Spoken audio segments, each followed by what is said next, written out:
Headlines के बाद अब खबरें तफसील से। मैनचेस्टर के ओल्ड ट्रैफर्ड में कल सेमीफाइनल के दौरान मैदान में खालिस्तान के हक में नारे लगे। खालिस्तान हामी सिख फॉर जस्टिस के कुछ अरकान ने मैदान में हिंदुस्तानी टीम के हौसलों को कम करने और उनकी बेइज्जती करने की कोशिश की, मगर सिक्योरिटी फोर्सेस ने उनको गिरफ्तार करके उनके इरादों को नाकाम बना दिया। वाज़ेह रहे कि 6 जुलाई को लीड्स में टीम इंडिया और श्रीलंका के दरमियान मैच में मैदान के ऊपर से एक ड्रोन के जरिए एक बैनर देखा गया था। उस बैनर में भी हिंदुस्तान के खिलाफ लिखा गया था। इस वाक़े के बाद क्रिकेट मैदानों के आसपास की सिक्योरिटी को सख्त किया गया था। कल जब सिख फॉर जस्टिस के अरकान ने टीम इंडिया के खिलाफ नारेबाजी करनी चाही तो उनको गिरफ्तार किया गया।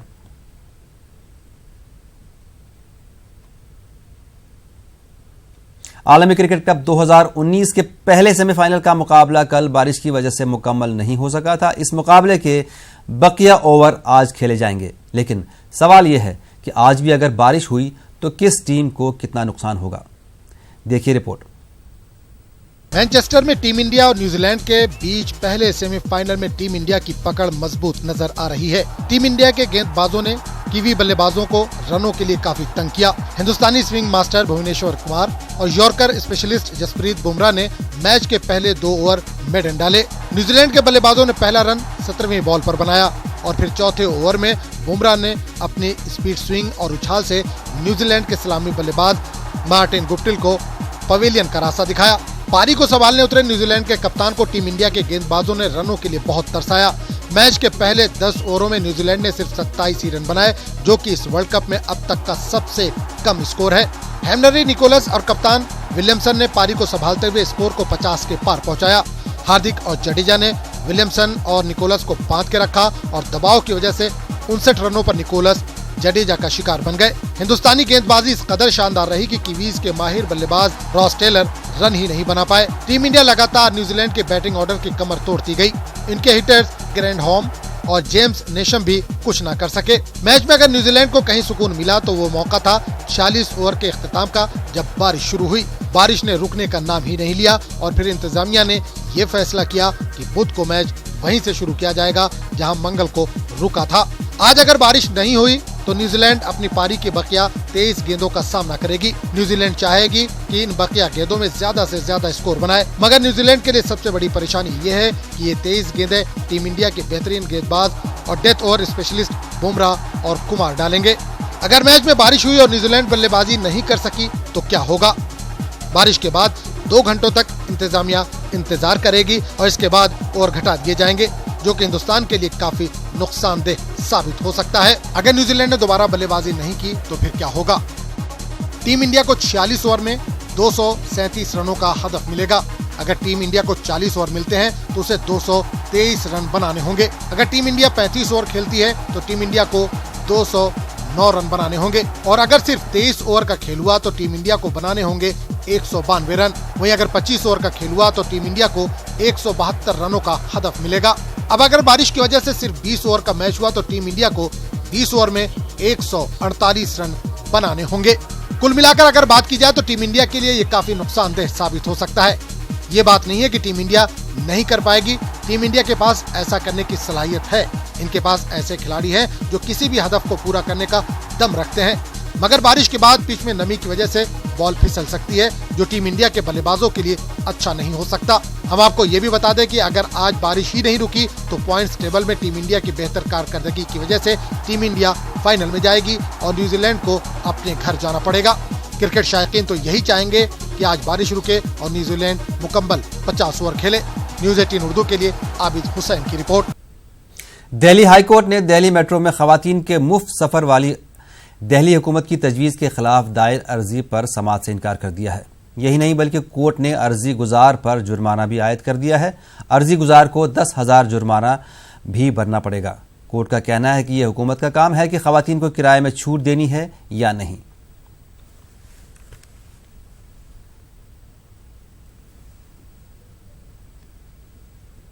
एमपी में कमलनाथ हुकूमत का पहला बजट पेश हुआ। रियासती वजीर खजाना तरुण भनोट ने बजट पेश किया। बजट में किसानों को खुश करने की कोशिश की गई। अच्छे ढंग से खेती करने वालों की गारंटी ली गई है। इसके तहत कृषि बंधु योजना शुरू की जाएगी और बागबानी और फूड प्रोसेसिंग पर भी तवज्जो मरकूज होगी। बजट में अक़लियती तबके को भी लुभाने की पूरी कोशिश की गई है।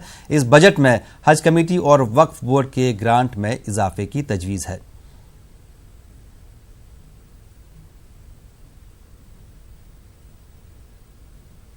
वहीं राजस्थान में भी अशोक गहलोत हुकूमत ने असेंबली में अपना पहला बजट पेश किया। बजट में अक़लियती तबके को सौगात दी गई है। रियासत में मदारिस की तालीम को हाईटेक किया जाएगा। मदरसों की जदीदकारी के लिए 10 करोड़ का बजट मुख्तस किया गया है।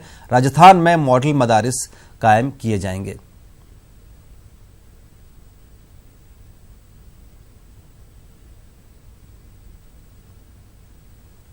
कर्नाटक के सियासी बहरान के दौरान साबिक वजीर आला और बीजेपी लीडर येदियुरप्पा और दीगर बीजेपी लीडरों ने असेंबली के बाहर एहतजाज किया। बीजेपी लीडर वजीर आला कुमारस्वामी से इस्तीफे का मुतालबा कर रहे हैं। उनका कहना है कि 13 अरकान असेंबली के इस्तीफों के बाद मखलूत हुकूमत अक़लियत में आ गई है। सिक्योरिटी फोर्सेज की कार्रवाई से मिलिटेंट बौखला गए हैं। सिक्योरिटी फोर्सेज के हौसलों को कमजोर करने के लिए मिलिटेंट अब पुलिस एहलकारों को अगवा कर रहे हैं। इतना ही नहीं बल्कि इन एहलकारों के अहल खाना को भी अगवा करके सिक्योरिटी फोर्सेज पर दबाव बनाने की कोशिश की जाती है। वजारत दाखिला का कहना है कि मिलिटेंटों के खिलाफ सिफर बर्दाश्त की पॉलिसी जारी रहेगी। कश्मीरी अलहदगी पसंद लीडर आसिया अंद्राबी की जायदाद को NIA ने अटैच कर दिया है। NIA ने आसिया अंद्राबी के खिलाफ जारी केस में उनकी जायदाद को अटैच किया है। आसिया अंद्राबी के खिलाफ टेरर फंडिंग मामले में केस दर्ज है। टेरर फंडिंग मामले में आसिया अंद्राबी को 12 जुलाई तक अदालती तहवील में भेजा गया था। इस वक्त श्रीनगर के सोवरा इलाका में है, जहां NIA ने आज सुबह ही तड़के कार्रवाई करके यहां पे जो दुख्तारान मिल्लत की चीफ हैं आसिया अंद्राबी, उनके मकान को यहां अटैच कर दिया गया है। यहां पे सुबह जो NIA की टीम आई थी, उन्होंने ये पोस्टर यहां पे चस्पा कर दिया है जिसपे साफ लिखा गया है कि इस जो प्रॉपर्टी है इसको टेरर फंडिंग के लिए इस्तेमाल किया जाता था और इस प्रॉपर्टी को सील कर दिया गया है, इसको अटैच कर दिया गया है। यहाँ पे अगर हम बात करें तो जो NIA का इल्ज़ाम है, उनका ये कहना है कि इस घर से जो टेरर एक्टिविटीज़ प्लान की जाती थी, यहां से ही टेरर एक्टिविटीज को फंडिंग वगैरह दी जाती थी। कुल मिला के देखें तो ये जो पूरी टेरर फंडिंग के खिलाफ जो एक मुहिम छेड़ रखी थी मरकजी सरकार ने, उसी की एक कड़ी इसको माना जा रहा है। अब देखना ये होगा कि NIA का अगला कदम क्या होगा। फिरोज वानी के साथ Parvez Bhat, news 18 Urdu, Srinagar. IGP Kashmir SP पानी ने अलहदगी पसंद लीडर आसिया अंद्राबी की श्रीनगर में मिल्कियत को अटैच किए जाने की तौसीक की है। IGP से जब तफसीलात मांगी गई तो उन्होंने इससे गुरेज किया और कहा कि यह मामला NIA के मातहत है। Proceeding done by the National Investigation Agency, they are there to do that. The case is under investigation with them, so I should not be able to comment on it. Yes, they had asked for the police help to go and issue that attachment order. That has been done. Assam के 5 अजला सैलाब से बुरी तरह मुतासिर हैं। Assam state disaster management authority के मुताबिक 43 गांव पानी में डूब गए हैं और हजारों लोग सैलाब से परेशानी का सामना कर रहे हैं। महकमा मौसमियात ने आने वाले 2-3 दिनों में मजीद बारिश का इम्कान जाहिर किया है।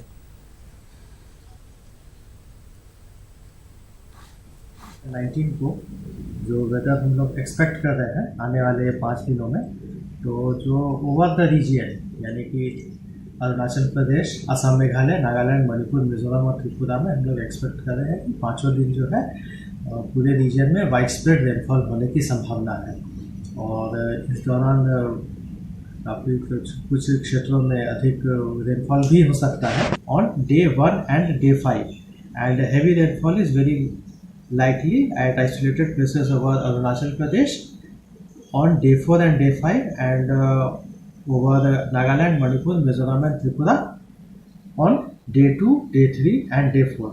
और गुवाहाटी के आसपास के क्षेत्र में इलाके में आने वाले 24 घंटे में हम लोग एक्सपेक्ट कर रहे हैं generally cloudy sky with a few spells of rare thunder shower, और मैक्सिमम टेम्परेचर 31 डिग्री सेल्सियस के आसपास रहने की संभावना है।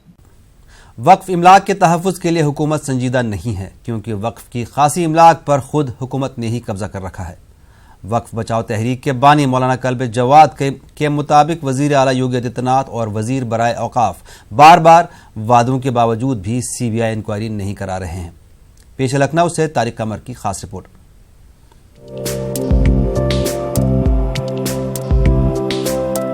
अगर मुहाफिज ही लुटेरे हो जाएं तो तहफ़्फ़ुज़ कौन करे। कुछ ऐसा ही मामला वक्फ इमलाक और हुकूमतों का रहा है। वक्फ बचाओ तहरीक के बानी एक लंबे अरसे से वक्फ बोर्डों में हुई बदउनवानियों की इंक्वायरी के लिए CBI जांच का मुतालबा कर रहे हैं। बार बार मुतालबा होता है और हर बार एक ही जवाब मिलता है। ये जो संकल्प हमने लिया था तमाम मुस्लिम समाज के लोगों से कि आपको अगर ये शक है कि मुस्लिम संपत्तियों में वक्फ की जो भी घोटाले हुए हैं, गड़बड़ हुए हैं पिछली सरकारों में, उसकी जांच वो पिछली सरकार में चाहते थे, लेकिन पिछली सरकार की मंशा साफ नहीं थी। लेकिन भारतीय जनता पार्टी और योगी सरकार की मंशा बहुत साफ है। इसलिए हम लोगों ने आज जब हमने बात की तो आज उन्होंने आश्वासन दिया कि नहीं, सही बात है और इस जाँच को तेजी के साथ में CBI के हवाले कर दिया जाएगा। योगी जी से भी कहा, राजनाथ सिंह साहब से भी कहा, तो राजनाथ सिंह साहब ने यही जवाब दिया भाई योगी जी के हाथ में है, क्योंकि जब यहाँ का चीफ मिनिस्टर लिखेगा तभी वहाँ का वो एक्सेप्ट की जाएगी। तो कई मरतबा मिले, कई मरतबा उन्होंने कहा कि हमने ऑर्डर कर दिया है, यहाँ तक कि ट्विटर पर भी उन्होंने ट्वीट कर दिया कि हमने ऑर्डर कर दिया, लेकिन इसको भी 3 साल हो रहे हैं और वो फाइल कहाँ फंसी हुई। जब भी जाओ कहते हैं अच्छा फाइल मंगवाओ, वो फाइल आ ही नहीं पाती कहाँ है। मोहसिन रजा के मुताबिक हुकूमत की नीयत साफ है, लेकिन मौलाना कल्ब जवाद के मुताबिक हुकूमत बेईमान है और हुकूमत की नीयत साफ नहीं है। हुकूमत ने खुद ही अरबों रुपए की वक्फ इमलाक पर कब्जा कर रखा है, लिहाजा वो संजीदा क्यों होगी। यही सबब है कि बार बार मुतालबों के बावजूद भी बदउनवान लोगों के खिलाफ कार्रवाई नहीं की जाती है। जो शिकायत करता है, जो प्रोटेस्ट करता है, उसको जेल भेज दिया जाता है बजाय इसके कि इंक्वायरी की जाए। हमें भी इसी सिलसिले में जेल भेजा गया और NSA उस पर हमें पर लगाया गया। उसके बाद फिर जुमतुल विदा रोज़े के आलम में प्रोटेस्ट हुआ, बहुत पीसफुल प्रोटेस्ट था। उसके ऊपर लाठियाँ बरसाई गई, हमारे उलमा ज़ख्मी हुए और एक मर्द मोमिन उसमें शहीद भी हो गए, सिर्फ इसलिए कि CBI इंक्वायरी की हम डिमांड कर रहे थे। इसका मतलब है कि बेईमानियों में हुकूमत का भी हाथ है, हुकूमत के कब्ज़े ज़्यादा हैं। वो आप देखें यहाँ पर जो आगा मीर की जो ज़मीन है और जो दरगाह है वहाँ पर, वो हुकूमत के कब्ज़े में है और वहाँ के ऊपर पता नहीं क्या क्या सब हो रहा है, वहाँ पर गलत हरकतें हो रही हैं। तो चक्कर ये होता है, वहीं पर जंगल डिपार्टमेंट बना हुआ है, इंदिरा भवन वहीं है, जवाहर भवन वहीं है वक्फ की ज़मीन के ऊपर। तो इसीलिए वो नहीं चाहते कि इनको इंक्वायरी हो। ये भी एक सच्चाई है कि सिर्फ यही हुकूमत जिम्मेदार नहीं है, बल्कि दूसरी पार्टियों की हुकूमतों के दौर में भी वक्फ इमलाक की खूब खुर्द बुर्द की गई, खूब लूटा गया, खूब खरीदा बेचा गया और ये सिलसिला अभी तक जारी है, जिसका लाजमी नतीजा यही है कि हर तरह से तबाह बर्बाद सिर्फ मुसलमान हो रहे हैं। अहम पहलू यही है कि जब सरकार ने खुद बहुत सी इमारतों पर, ज़मीनों पर कब्जा कर रखा हो तो इनको आज़ाद कौन कराएगा। तहरीकात कल भी चलाई जा रही थी, आज भी चलाई जा रही हैं, लेकिन यकीनी तौर पर नताइज इसलिए सामने नहीं आ पा रहे हैं कि हुकूमत इन तमाम अवामिल के लिए संजीदा नहीं है। कैमरामैन सरजीत के साथ न्यूज़ 18 उर्दू के लिए तारिक कमर, लखनऊ। 20वीं सदी में जिन शायरों ने उर्दू शायरी की क्लासिकी रिवायात को मजीद तक़वियत बख्शी और कौम वतन की मोहब्बत के जज्बात से लबरेज शायरी में खूब नाम कमाया, उनमें जनाब रविश सिद्दीकी का मुकाम बहुत ऊंचा है। रविश सिद्दीकी उर्दू, फारसी और अरबी के अलावा संस्कृत, हिंदी और अंग्रेज़ी भी खूब जानते थे। वो गालिबन उर्दू के पहले शायर रहे होंगे जिन्होंने इब्तिदाई और सानवी तालीम के दौर में हरिद्वार के हिंदू वैदिक तालीमी इदारे गुरुकुल कांगड़ी से कस्ब इल्म किया और उर्दू अदब में मुमताज़ जगह पाई। उनकी यौम पैदाइश पर न्यूज़ 18 उर्दू की ये खास पेशकश।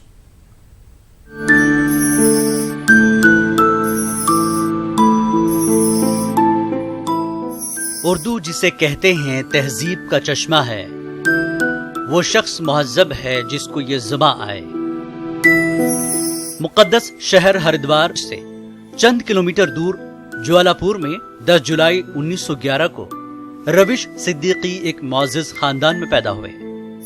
इनका असल नाम शाहिद सिद्दीकी था। इनके वालिद मौलवी खलील अहमद शाहिद ने घर पर ही इनकी तालीम का इंतजाम किया था। चुनांचे उर्दू और फारसी की तालीम इन्होंने घर पर हासिल की। गुरुकुल कांगड़ी इनके मकान से करीब पड़ता था, जिसके माहौल का उनके जहन पर खासा असर पड़ा। हिंदी, संस्कृत और अंग्रेजी की तालीम इन्होंने वहीं हासिल की। वालिद की दिलचस्पी शायरी में बहुत थी, जिससे शाहिद सिद्दीकी का जहन भी मुतासिर हुआ। चुनांचे 7-8 बरस की उम्र से वो शेर कहने लगे थे। इसके बाद रविश तखल्लुस रखकर वो शाहिद सिद्दीकी से रविश सिद्दीकी बन गए। आजादी के वक्त शिमाली हिंदुस्तान में तशद्दुद और लूटमार का जो बाजार गर्म हुआ, इसमें रविश सिद्दीकी का खानदान बुरी तरह मुतासर हुआ और वो सहारनपुर से मुंतकिल होकर मुरादाबाद आ बसे।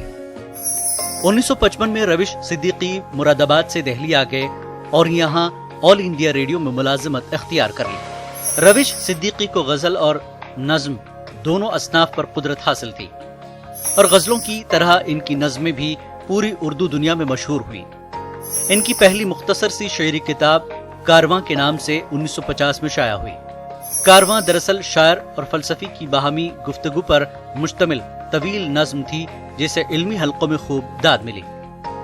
6 साल बाद इनका गजलिया दीवान मेहराब गजल के उन्वान से शाया हुआ और अदबी हलकों में हाथों हाथ लिया गया।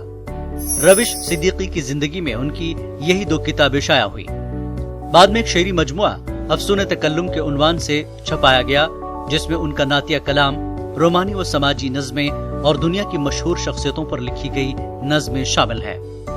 एक किताब उनके फन और शख्सियत पर भी छपी, जिसमें मुशाहिरे उर्दू अदब के तासुरात शामिल है। रविश सिद्दीकी कश्मीर के भी आशिक थे। इस खित्ते बेनजीर पर उन्होंने बहुत सी नज़में लिखी, जिन्हें रियासत जम्मू कश्मीर की हुकूमत ने ख्याबा ख्याबा के उन्वान से शाया किया। 22 जनवरी 1971 को रविश सिद्दीकी एक मुशायरे में शिरकत के लिए उत्तर प्रदेश के शहर शाहजहांपुर गए। वहां मुशायरे में ही उन्हें दिल का शदीद दौरा पड़ा और अगले दिन सिर्फ 60 साल की उम्र में वो इंतकाल कर गए। उस रोज शाहजहांपुर शहर ही नहीं बल्कि तमाम आलम उर्दू सोग में डूब गया। रविश सिद्दीकी को एक बेहतरीन गजलगो और नज़मों के बावकार शायर के तौर पर हमेशा याद रखा जाएगा।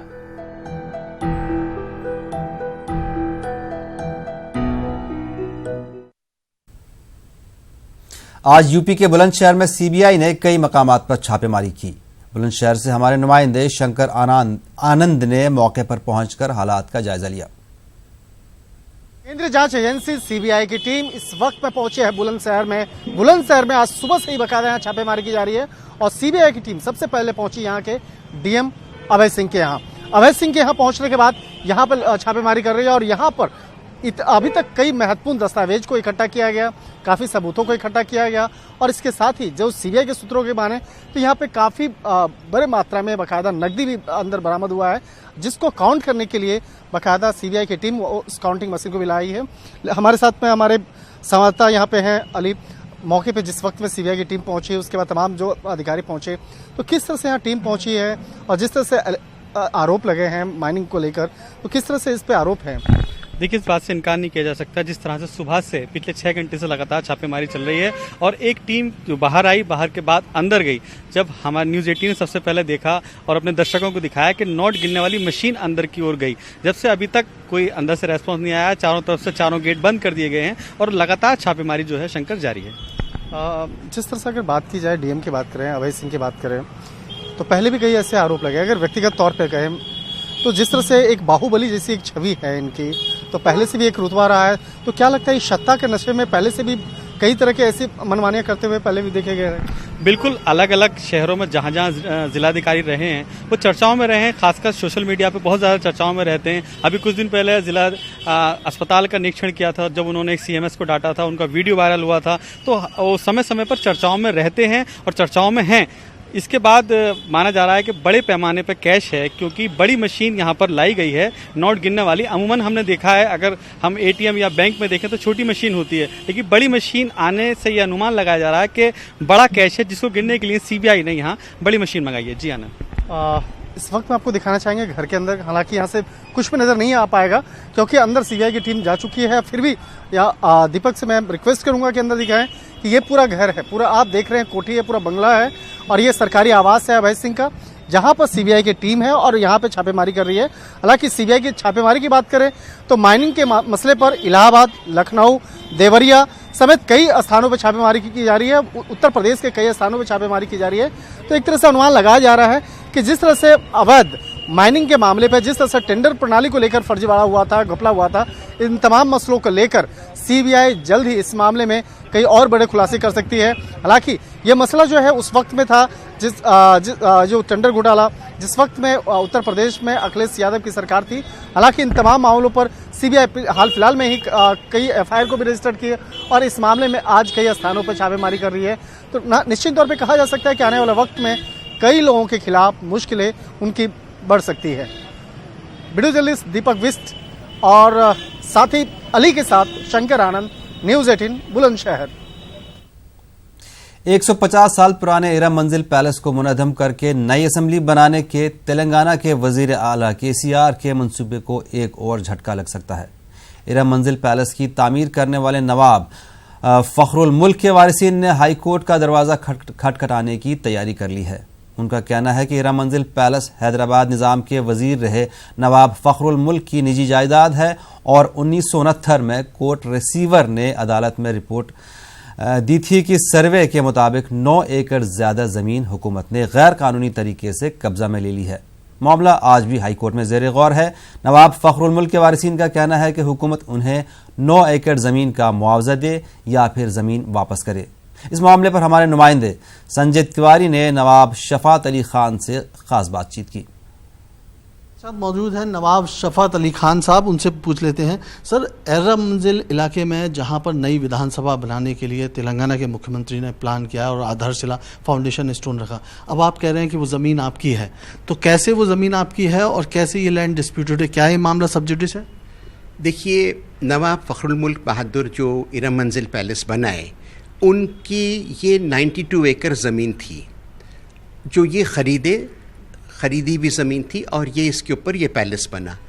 उसके बाद 2 बार गवर्नमेंट इसे एक्वायर करी, 1950 में और 1956 में। तो ये दोनों बार जब इसके एक्विजिशन हुए और फैमिली को पैसे मिले तो उसके बाद गवर्नमेंट ने और 9 एकड़ के ऊपर इस पर कब्ज़ा कर लिया इलीगली, और ये कब्ज़ा रहा। तो कोर्ट का जो अपॉइंटेड रिसीवर कमिश्नर था, उन्होंने 1969 में हाई कोर्ट को एक रिपोर्ट दी कि साहब यहाँ पे आप एक सर्वे के हिसाब से 11 एकड़, 9 एकड़ और एक सर्वे के हिसाब से 1.5 एकड़ आपने ज़्यादा ले ली है और इसके पैसे एस्टेट को दिया जाए। ये पिटिशन एप्लीकेशन नंबर 40 जो है वो 1969 से अब तक हाई कोर्ट में पेंडिंग है। अच्छा, ये केस चल रहा है अभी? हाई कोर्ट केस चल रहा है और फखरुल मुल्क के बाद हाई कोर्ट की कस्टडी में ये सारी ज़मीनें रही हैं। एक बात और सामने आ रही है, जो हाई कोर्ट में पिटीशन लगी हुई उसमें ये कहा गया कि ये 150 साल पुरानी इमारत है और हेरिटेज बिल्डिंग है तो उसको तोड़ा नहीं जाना चाहिए। आपका क्या इस पर स्टैंड है कि क्या इमारत को, अगर वो 9 एकड़ ज़मीन का कंपनसेशन आपको मिल जाता है तो क्या वो इमारत तोड़ी देनी चाहिए या फिर उसको बचाना है? आपका क्या स्टैंड है? देखिए, इरम मंजिल एक हिस्टोरिकल बिल्डिंग है और ये हैदराबाद की नाक है। ये क्वीन एलिजाबेथ का जो लंदन में पैलेस है उससे बड़ा है, फलकनुमा से बड़ा है, जो सरकार निज़ाम रहते थे किंग कोठी उससे बड़ा है। ये बिल्डिंगों को तोड़ने की नज़र से एक नया कानून बना के इसको आप तोड़ रहे हैं, ये बिल्कुल गलत है। फैमिली की तरफ से हम लोग अपील करें चीफ मिनिस्टर साहब को कि साहब ये काम आप मत करिए, हिस्टोरिकल बिल्डिंग्स को आप मत तोड़िए, मगर वो हमारी बात सुने बगैर वो अपना काम चला रहे हैं। अब हमारे पास कोर्ट को जाके रुकाने के सिवाय और कोई हमारे पास रास्ता नहीं। कोर्ट जाने के सिवाय और कोर्ट से गुहार लगाने के सिवाय कोई इलाज नहीं है और नया विधानसभा जो बनाने निर्माण करने का जो उनका सोचना है वो खटाई में पड़ता नजर आ रहा है।